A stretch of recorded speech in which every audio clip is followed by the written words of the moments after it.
नमस्कार दोस्तों, साहित्य की ओर में आज की कहानी है कमलेश्वर जी द्वारा लिखी गई कहानी सवाल नंगी सास का। तो गोमती की जिंदगी यह है, वो सब्जी बेचती है बंगाल केमिकल के पास वर्ली में। उसका आदमी सुबह दुकान लगाने में उसकी मदद करता है, फिर चिलिया की चाय पीकर काम पर चला जाता है। चढ़ती खिलती उम्र है गोमती की। पता चला कि उसके पास दुकान थी, पर वह पटरी पर आ गई। तुम्हें दुकान छोड़कर पटरी पर क्यों आना पड़ा गोमती?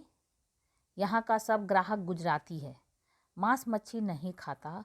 हमेरा दुकान मच्छी वाले के बगल में होता, वह पानी छिड़कता तो हमेरे साग सब्जी पर पड़ता। इस खातिर हमेरा दुकान चलता नहीं था। तभी हमेरे के पांडू पांडू समझता साहब, वही पुलिस का आदमी, वो हमेरे को बोला, तू इतना ब्यूटीफुल है, मधुबाला का माफिक, तेरा दुकान तो महल पिक्चर की तरह चलेगा। तू पटरी पर उतरा, उधर बैठ। हम बोला, उधर कैसे बैठेगा? म्यूनसिपाल्टी वाला आएगा तो मेरा भाई बन आएगा, लफड़ा करेगा, तभी हम क्या करेगा? वो बोला, निस्फिकर रह, मैं हूँ ना। तभी से हम पटरी पर आ गया। तो कोई झगड़ा टंटा नहीं हुआ? नहीं साहब, उसका छतरी हमारे सिर पर है। वो कभी आता है? हाँ, जब हमारा घरवाला चिलिया का चाय पी के चला जाता है तभी कभी कभी वो आता है। कभी दिन में उसल पाव लेके आता है, कभी बटाटा बड़ा खिलाता है। उसकी खातिर बाकी लोग हमेरे को बड़ी इज्जत देता। तुम बम्बई कब आई? 3 बरस हुआ साहब। क्यों बम्बई आना पड़ा तुम्हें? मालेगांव का है हम, उधर मारकाट हुआ, हमेरा बापू मारा गया। वो खुद मारकाट करता था साहब। वो खुद मारकाट करता था, लेकिन क्यों?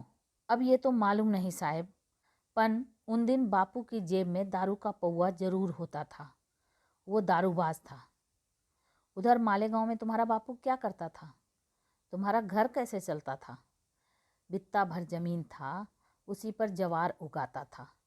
हमेरा आई खुश रहता था, पेट भरता था, लेकिन तभी बापू मारकाट का धंधा पकड़ लिया। घर में अकड़ के आने लगा, दारू के नशे में ताल ठोंकता, आई को गाली बकता, बोलता तू तुरक है। ये तुरक क्या होता है साहब? तुरक हमलावर थे, पर बाद में वो यहीं बस गए। उन्होंने इस देश को अपना देश बना लिया। तो क्या तुम्हारी आई मुसलमान थी? मालूम नहीं साहब, वो तुरक होती, मुसलमान होती तो मैं उसके पेट से हिंदू कैसे पैदा होती साहब? दाड़िम के बीज से दाड़िम पैदा होता है, आम के बीज से आम पैदा होता है। मैं तो हिंदू हूँ साहब। बापू शिव सैनिक था तो मैं भी शिव सैनिक हूँ।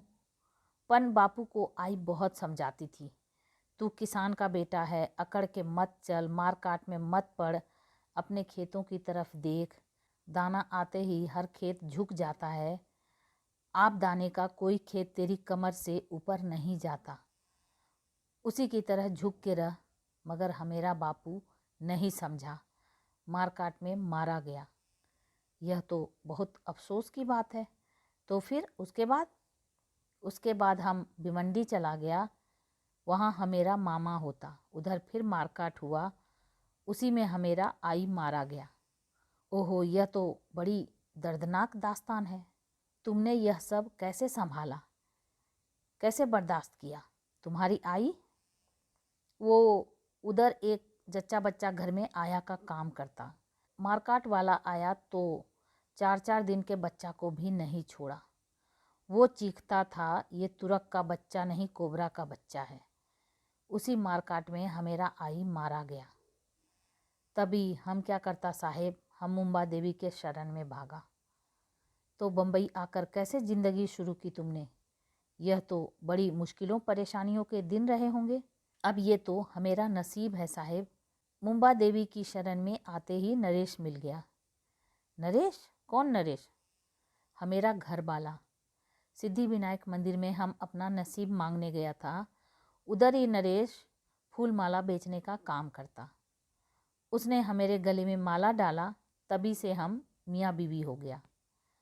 तो नरेश क्या अभी भी सिद्धि विनायक मंदिर में मालाएं बेचने का काम करता है?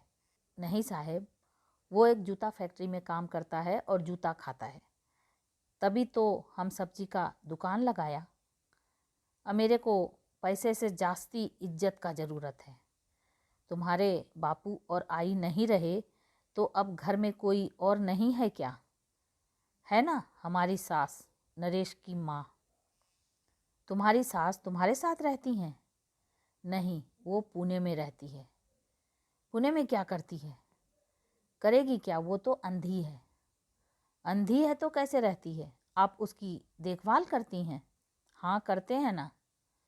आप उसे कुछ पैसे भेजती हैं? पैसा किधर से भेजेंगे साहेब, हमेरे के पास पैसा कहाँ है। तो आप अपनी सास की देखभाल कैसे करती हैं? हम गणपति त्योहार पर उसे एक धोती हर साल भेजते हैं। लेकिन आपकी सास अंधी है, कोई काम कर नहीं सकती, वह भूखी मरती होगी। धोती से वह कैसे गुजारा करेगी? तो क्या करें साहेब, सास को भूखा तो रखा जा सकता है, नंगा तो नहीं रखा जा सकता। तो ये आप सुन रहे थे कमलेश्वर जी की कहानी सवाल नंगी सास का, रेणु की आवाज़ में। ऐसी ही अद्भुत कहानियों को सुनने के लिए मेरे चैनल को सब्सक्राइब करें, लाइक करें और शेयर करें। और हाँ, कमेंट्स करके ज़रूर बताएं कि आपको ये कहानी कैसी लगी। Thank you.